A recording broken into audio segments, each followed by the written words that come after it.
Hello, hello, hello. Sa lahat ng ating mga moms out there, it's another special day po no, dito sa ating Hinaguan Nature Park mula sa ating mga Social Climber Squad, and of course, special day para sa ating birthday celebrant na si Yaya Hana. Happy birthday! Happy birthday to you. Pero all? To all na nagse-celebrate po ng kanilang birthday for the month of October. Ito yung mga, ano, alam mo ba kung anong zodiac sign mo? Hindi. Ha? Hindi pa. Libra. O, Libra. Ayan. Ano ako, star. Star? Iba yung sa star. Ano si star? Yung sa ano, yung may star eh. Star margarine? Ano ba? Iba yung sa ano, Libra. Ano? May star pa. You're a star after yan. Ano? You're sa langit, star. You're a star. Sa star sa langit, uy. You're a star. Okay, bago ang lahat, batiin muna natin, comment down below mga moms, no? Batiin na natin si Ansing na kanyang happy birthday. Sa lahat. Yes, at kung ano man yung inyong mga birthday wishes para sa kanya. Ayan, at for today's video po, ayan, medyo kilalanin pa natin kung sino nga ba talaga si Ansing. At ano ba si Ansing? Diba? Tagal na po. O, ano matagal na? Matagal na. Hindi, syempre mas, baka meron pa sila mga hindi nalalaman about you. Or Wala. Ha? Wala? Bakit? Wala lang. Paano wala? Wala. Wala lang.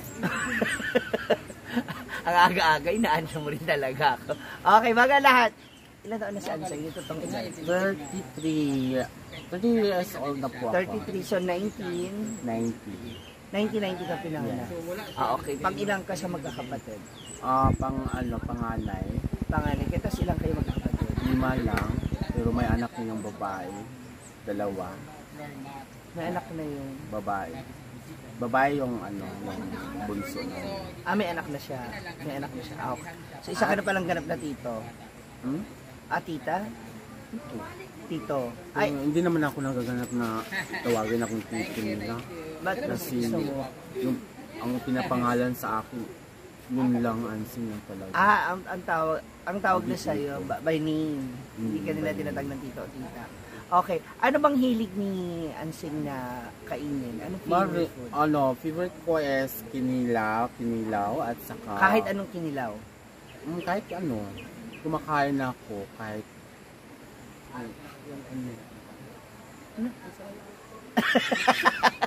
Inilaw na lalaki. At naka-favorite ko po din yung bihon, yung pansit. Bihon. Okay. Kasi binibigyan ko siya spaghetti. Sabi niyo, wag na magpansit. Wag na muna kasi magbihon na lang. Kasi mas favorite mo yun. Mas gusto niya yung bihon. Bami. Okay. Ano naman ang favorite color ni Ansel? 3. Yung isa lang pinaka. Ang isa lang po ay pink. Ano? Pink. Pink. With the letter F. It's a pink. Pink. Kasi F kasi yung tunay ang pangalan ko, F. Frances. Pink. Pink. Pwede. Pink Frances. Ganon. Mayroon pang pink na butterfly. Gusto niya pala maging butterfly. Ba't hindi ka muna maging caterpillar? Ayok pa. Butterfly. Kasi mga bulaklak. Cockroach ba? Cockroach. Buboses sila sa likod. Okay. Ano madalas mong gawin kapag hindi ka nagbablog? Ganyan. Wala, ginagawa lang ako linis at saka pagluto. Magluto. Maglaba. Ayan. Magawaing nanay pala ito. At magmasahe. Dati yon hindi pa ako nag-vlog. Nagmamasahe ka. Magkarasingin mo sa masahe? Hindi kami naniningil. Ay, bakit? Kundi sila mismo ang nagsingil. Dili man? Sila man mismo ang nagpagpasingil. Kasi marami pong nagmamasal sa akin dati, yung mga taga-barangay, mga donation. Mga teacher, nagagaling sa trabaho ng bangko, home service lang. Pero walang walang ibang position. Massage lang talaga. Massage lang talaga. Walang extra service na, okay. Nasa kanila yun, kung kapag mga lalaki yung ang minamassage, yun sa kanila yun. To. Kung gusto nila! Pwede. Okay, meron ka ba hilig na sports? Yung mga hilig mo lang? Wala akong Hindi kayo sporty? Chinese garter lang.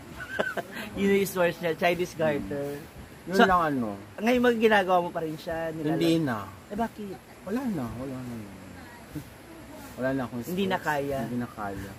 So, drive na lang, driving? Ngayon drive, dati hindi. Ngayon drive. Okay, kung balikan natin nung kabataan mo kasi ba syempre nagsiselebrate tayo ng birthday. Ano yung mga pinakamasayang moment ng birthday celebration mo nung bata? Dati pa ako wala talagang saya. Nung lola ko lang at akong lolo. Kung saan po ako nagsisimba, pinasimba ng lola ko. Doon po talaga. Sila kasi nag-alaga sa Oo, sila po din nagpabinyag sa akin. At dahil yung lola ko din kung saan po ako dumibibi sa lola ko din. Ay, bakit? Iniwan po ako ng mama ko nung 4 months o 6 months. Kasi nagtrabaho. Nagsawa ulit. May anak na siya isa. Pangatlo na, iniwan naman siya. Doon na naman siya. Yung pangatlong asawa niya, yung pinakasalan niya. Yung ngayon. 3 anak niya. So, 5 kami. So ngayon, yung kinakasama niya, yun yung last? Oo, yung last. So growing up, lumalaki ka, lolo't lola mo lang talaga. At lumalaki po ako doon po sa bundok, sa bukid lang po kami. Edi sila rin na nagpaaral sa iyo, sila ang... Hindi nga ako pinaaral ng maayos kasi maraming pinaaral yung mama ko, yung mga anak niya inuuna. Pero, hindi, si lolo't lola mo, sila nagpaaral sa iyo, sila Oo, sila nagpaaral sa akin. Natapos ka ng hanggang ano lang. Palaging balik-balik bayan. Balik-balik, bakit? Kasi wala kasing walang maibayad ng materials, kaya unahin yung mga anak niya. Okay. Yung mama ko nga hindi nga nakatapos sa pag-aaral. Hanggang grade 5 lang siya. Ikaw? Pareho lang kami grade 5, pero hindi na-declare yung grade 5 and 4, nagiging grade 3 lang doon sa public. Okay. So, pero at least, marunong ka talaga magbasa at magsulat naman. Dati, hindi ako marunong dati. Ngayon, marunong ako. Marunong ako mga 15 years old. Nagbabasa na ako ng mga libro. Nagbabasa ako ng mga Bible. Sino nagturo sa'yo magbasa? Ako lang po nagbabasa. Self-study? Okay. Nag-ano ko ng computer. Nakikita nga ako ni Samara dun sa sa computer. Nag-hanap so, marunong kang mag-computer? Oo, nagtatrabaho ako sa dati. Nagtatrabaho ako ng PCSO ng Swelters Loco. Computer din yun. Ginagamit? Tinuturo lang sa'yo kung paano? Oo, yun ginagamit. Hanggang matagal, 1 taon. Tapos, minto na din ako. So, hindi mo na naisip na ngayon na bumalik din sa pag-aaral? Hindi na din. Marami nag-relate sa akin yan. Yung ALS, yan. Marami na nga na kaya ako hindi din ako nag-aaral. Bakit? Kasi ayoko kasi mahiya talaga ako dati. Hanggang ngayon? Natatakot ka na baka mabuli or maasa? Hindi naman. Or nahiya ka dahil yung edad mo? Nahiya lang talaga sa edad ko at malaki kasi ako. So kung mabibigyan ka ng chance, hindi na rin talaga. Huwag na kasi okay na ako na marunong na ako magbasa magsulat. At least hindi ka na kahit paano hindi ka na maloloko or hindi ka na madadaya. Okay. Kung sakali kaya, kunyari lang naman ansing na nakapag-college ka, anong gusto mo kurso? Doktor. Sino mo? Bakit? Dahil sa lola ko yun dati. Ano nangyari sa lola?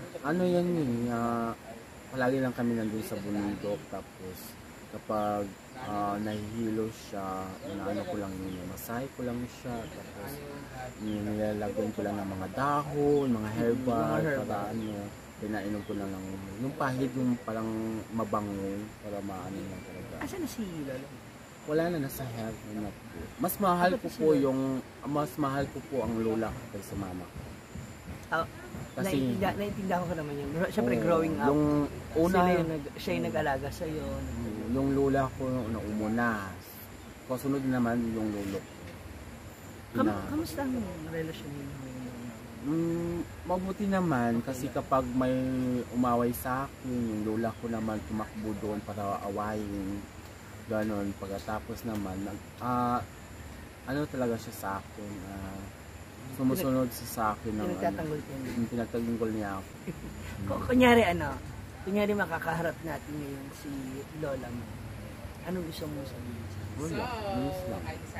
Pero hindi naman sabi niya naman kapag mawala kami, alam mo na ang gagawin. So, ibayin mo lang ang damdamin.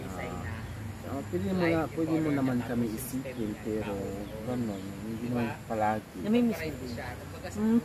Palagi ko naman siya namimiss, pero napapanagin ko siya na unahin mo yung sarili mo, gano'n, mag-ano ka, huwag mo nang itin yung mama mo, gano'n, yung mga kita mo, yung... Okay, so medyo mabigat yun. Naintindihan ko naman bakit ganun yung naging... Kasi syempre hindi naman natin sa Clauden, no, yung pag-iisip o yung nararamdaman ng magulang. I mean, hindi rin natin alam bakit ginawa yun, no? Pero, gets kita doon. Kung bakit mas love mo si love mo si Lola. Okay. Since it's your birthday. Naman. Ano yon? Kaya ako pinipigilan ko yung mga pag-iyak ko sa 5 minutes ni Lola. Pinipigilan ko talaga siya. Namimiss mo na siya sobra? Namimiss ko talaga siya. Matagal na yung nasa siya, sa hospital nga, hindi ko nga siya dinadalaw sa hospital. Kasi kung nandun ako, umaiyakan talaga ako. Kasi, paano nung nawala siya? Ano nangyari? Complicated siya. Lahat sakit, yung sakit. High blood. Nung nawala si Lola mo, kamusta ka? Wala, nandun. Ako pa din ng decorate, ng mga yung nawala siya. Pag dumating siya, tingin na ako sa kabawan niya, sana, mo na lang, huwag mong kalimutan yung mga anak mo, yung mga apo mo, ganyan. Na okay lang ako, matibay naman yung katawan. Kaya, yun. Kaya yung personality po ni Alcing, iba talaga, kakaiba talaga.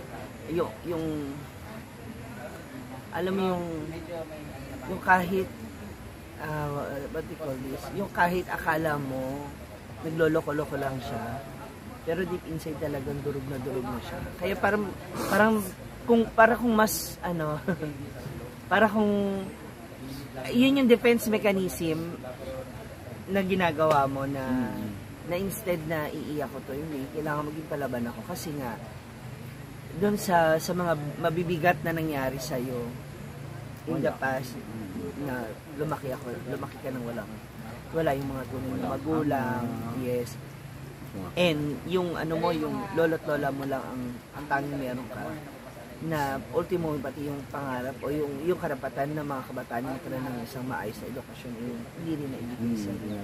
Mas mahirap talaga dati. So ngayon, kamusta yung buhay mo naman ngayon? I mean, syempre, ngayon? Vlogging. Wala siyang buhay. Pero wala akong buhay talaga. Kasi mga pagod. Ito naiiwanan ko na yung YouTube ko. Pero hindi ka naman, I mean... lumalaban lang po ako talaga. Malaban ko lang. Kasi iniisip ko yung sabi ng lolo ko na huwag kang na doon sa mga kailangan isipin mo na kung gusto mo magtrabaho or umita o isipin mo lang yung dito sa bukid natin na ganito pa rin tayo na lumalaban na buhay kahit mais man o kamuti man o gulay lang ang kakainin or yung pagkapi tanlad lang yun ang kinakopi namin doon. At doon sa kumakain kami puso ng saging kahit walang bigas. Puso ng saging lang kinakain ng saging kahit may tsokolate yung saging. Kain lang din kami. Kaya kaya kapag may mga times na ang sarap ng kain niya, bigay natin yun sa kanya kasi hindi mo naman yung naranasan noon. I mean, hindi mo na-experience yun. Even yung lechon, kailan mo ba unang natikman ng lechon? Natikman ko siya, ano lang, pag ano kami, mga 8 o 9. Kasi, doon kasi ako nakatiran sa bundok nung bata pa ako, mga 2 years old po ako hanggang 7 years old o 8. Kaya, pinasyal ako doon sa aming barangay. Gusto ka nakatikim ng lechon? Doon ako nakatikim, doon sa kapitbahay. Ano? Kasi pinakilala ko. At nagsimba din kami, tapos nagustuhan na ni Father sa akin. Ano ko, sino ba itong bata na ito? Kasi ako dati, maputi talaga yung bata pa ako. Maputi ako. Tapos gusto na naka-cute yung Father sa akin. Sino anak ito? Ay, ako ko yan, ang sabi ng lima ko. Ako ko yan. Ay, saan yung mama niya ko? Wala lang doon. Yung papa na tumusabaw. Hindi mo kilala nga. Ang papa mo? Hindi ko kilala. Ay, hindi mo kilala. Buntis pa yung mama ko, iniwan na. Naghiwalay na sila. So, hindi naman sila naghiwalay. Ayaw lang, hindi gusto ng lolo. Papa mo? At least as in na wala kang idea kung nasa siya. Maraming palagi ako bumabalik din sa barangay namin nung sa Balingasag. Sa Balingasag? Oo, Balingasag kasi ako na tao. So, pinanganak. Pero hinanap mo siya? Sinubukan mo? Hinanap ko siya, tapos sinabi ng mga kapitbahay, nandyan yung bahay yan, pero sira na yung bahay. Wala na yung mga bubong, ano. Pero hindi namin alam kung saan ang nakatira yung papa mo. Kaya sinabihan ko naman yung lola ko, ayaw sabihin. Sila naman nakakaalam. Palagi nang wala kami alam ganyan. Siguro may mga sekreto sila na wag sabihin sa kanya saan yung papa niya. Yung papa mo? Baka kukunin daw nila ako. It's your birthday, so eto naman, ano naman masasabi mo dun sa yung mga viewers, sa mga followers na lagi nakasuporta sa iyo, sa mga vlogs sa and lahat videos? Po talaga, marami pong salamat at hindi ko lahat po na sumusuporta sa akin, mga sponsor sa ibang bansa. Hindi ko kayo kinakalimutan, yung mga pangalan niyo lahat na nandito pa rin sa isip ko, yung mga nagtumutulong, hindi ko kayo nakakalimutan. Kayo lang po nakakalimutan. Pero hindi ko talaga, marami pong salamat po sa lahat na tumutulong sa akin nung YouTube pa at hanggang ngayon. Kaya sa lahat po ng month, October, happy birthday sa lahat. Marami pong salamat sa inyo lahat. At lalo po din sa mga pag-message kong madam. Yung nagkaroon na kayo ng tampuhan, nagkaroon na wala kami tampuhan. Kung may tampuhan man, advice lang niya yun. Walang tampuhan. Tama naman yun ang mga fans. Sinasabi sa lahat po ng, pati yung mga social friends po. Tama naman po, ako lang po ang mali. Ako naman po ang amot lang ngayon, hindi ko alam. Hindi ko natuloy. Walang mababago talaga. Basta ang importante, alam mo naman kung ano yung pagkakamali. Oo, natututo ka. Okay. Happy birthday. Thank you. And belated happy birthday, Ma'am Shichi. Advance? Advance. Bukas pa pala yung belated. Sa 15 ako. Sa 15 siya. Ayan. Ito, Kara sa 16, si Didong Long 4. And to my mama, advance at happy sa lahat birthday. Po, happy birthday, Auntie. At sa lahat po ng mga October, happy birthday. Ayan, maraming salamat. So that is yayahan. Thank you, Ma'am Shichi. God bless everyone. Pray always, guys. God is good all the time.